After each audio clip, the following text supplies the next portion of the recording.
warahmatullahi wabarakatuh. Perkenalkan, kami dari kelompok 6 akan mempresentasikan hasil kerja kami tentang materi tentang cloning pada hewan. Sebelumnya, perkenalkan, nama saya Kayla Tiffany Pradita, absen 15. Saya Fatimah Zahra, absen 11. Nama saya Zahra Nisa, absen 36. Baik, langsung saja. Jadi nanti materinya akan dibagi menjadi 3: pengertian, cloning embrio, dan cloning transfer inti.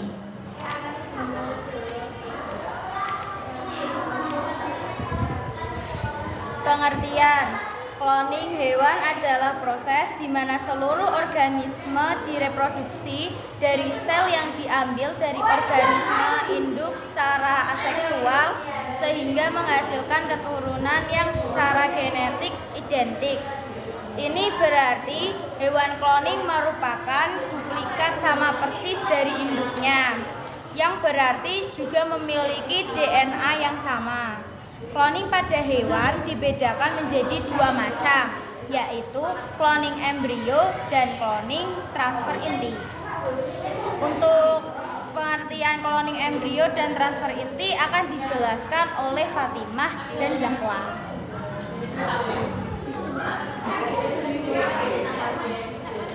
Satu, cloning embrio merupakan usaha untuk menghasilkan individu baru dengan sifat secara genetik sama dengan kedua induknya tanpa melalui perkawinan secara alamiah. Dengan teknik ini diharapkan dapat diperoleh hewan yang berkualitas baik dengan jumlah banyak dalam waktu yang lebih cepat. Cloning embrio dapat dilakukan pada hewan mamalia, misalnya sapi, kelinci, dan domba. Tahapan cloning embrio pada ternak sapi proses.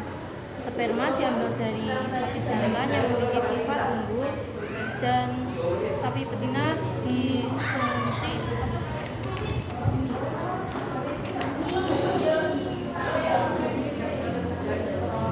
Saiki kok ditake ya? Kok iki dilangi sing iki toan. Tahapan cloning embrio pada ternak sapi. Tahapan teknik cloning embrio adalah sebagai berikut. Sel telur dari sapi betina difertilisasikan dengan sperma sapi jantan secara in vitro di luar tubuh.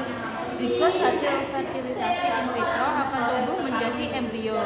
Embrio tersebut kemudian ditanamkan dengan cara disuntikan ke dalam rahim sapi-sapi betina dewasa lainnya. Embrio di dalam rahim sapi betina akan tumbuh menjadi anak sapi hingga dilahirkan. Saat ini sudah ditemukan teknik pembekuan embrio, yaitu embrio disimpan pada suhu rendah dalam waktu beberapa bulan hingga taburan sebelum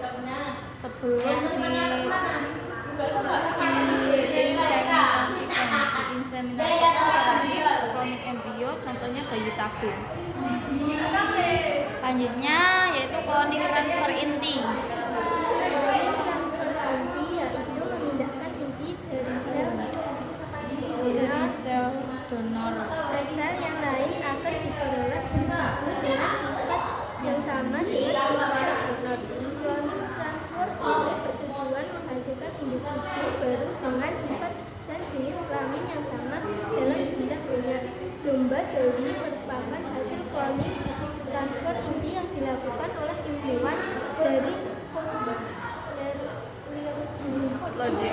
dari Skotlandia yang dipimpin oleh Wilmut. pada tahun 1996. Proses cloning transfer inti. Penelitian transfer inti dilakukan terhadap sel kakak dengan tahapan seperti berikut. Inti dari sel usus cebong kakak diambil dengan menggunakan mikropipet. Inti sel ini mengandung kromosom 2N. Inti tersebut ditransplantasikan ke dalam sel telur kakak lain yang sebelumnya telah dirusak. Intinya tidak mengandung kromosom. Sel telur yang telah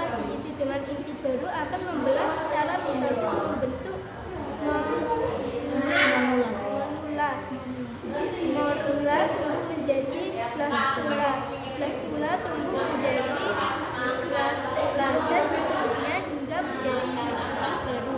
Untuk mendapat individu dalam jumlah banyak dapat dilakukan secara sedikit berikut. Beras bulat dipotong-potong menjadi banyak sel. Sel-sel hasil klon kemudian diambil intinya. Inti tersebut ditransliterasikan kembali ke sel telur. Selain yang juga telah dirusak intinya. Masing-masing sel telur yang telah diganti dengan inti baru tersebut kemudian dikultur secara sinkron dan tumbuh hingga menjadi individu baru. Proses cloning transfer inti contohnya domba tuli. Sel telur atau ovum dirusak intinya dengan radiasi sinar Ultraviolet ultraviolet sehingga tidak memiliki kromosom. Sel somatik donor berasal dari sel meledak susu hanya diambil intinya. Inti dari sel somatik donor dimasukkan ke dalam sel telur dengan bantuan kejutan listrik. Dengan demikian sel telur mengandung inti dari sel somatik donor kromosom diploid atau 2N. Sel telur kemudian membelah beberapa kali membentuk stadium morula kemudian diimplantasikan ke dalam rahim induk betina dan tumbuh secara in vitro di dalam hingga menjadi domba bayi yang siap dilahirkan. Melalui transfer ini dapat diperoleh domba-domba anakan dengan sifat dan jenis kelamin yang sama dengan komponen sel somatik. Namun seketika seolah-olah domba itu sudah berumur 6 tahun, meskipun baru saja dilahirkan, domba tuli dinyatakan mengalami penurunan diri dan akhirnya mati pada umur 6 tahun. Contoh domba tuli. Kemudian yang terakhir ada kelebihan dan kekurangan dari cloning.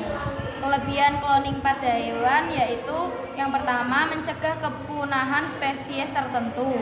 Yang kedua memungkinkan pasangan sesama jenis mempunyai keturunan. Yang ketiga sangat membantu dalam penggantian organ tubuh. Yang keempat bantuan penyakit. Yang kelima dapat mengatasi masalah infertilitas. Yang keenam peningkatan produksi pertanian. Kemudian ada kekurangan cloning, yaitu yang pertama tidak dapat diandalkan, yang kedua dapat menghilangkan keragaman genetik, yang ketiga tingkat ketidakpastiannya tinggi, yang keempat sama sekali bukan proses yang aman untuk dilakukan, yang kelima cloning tidak etis, yang keenam dapat dengan mudah disalahgunakan, dan yang terakhir atau yang ketujuh hal ini dapat mendorong diskriminasi. Baik, itu saja yang dapat kami sampaikan materi tentang cloning pada hewan. Kurang lebihnya kami mohon maaf. Wassalamualaikum warahmatullahi wabarakatuh.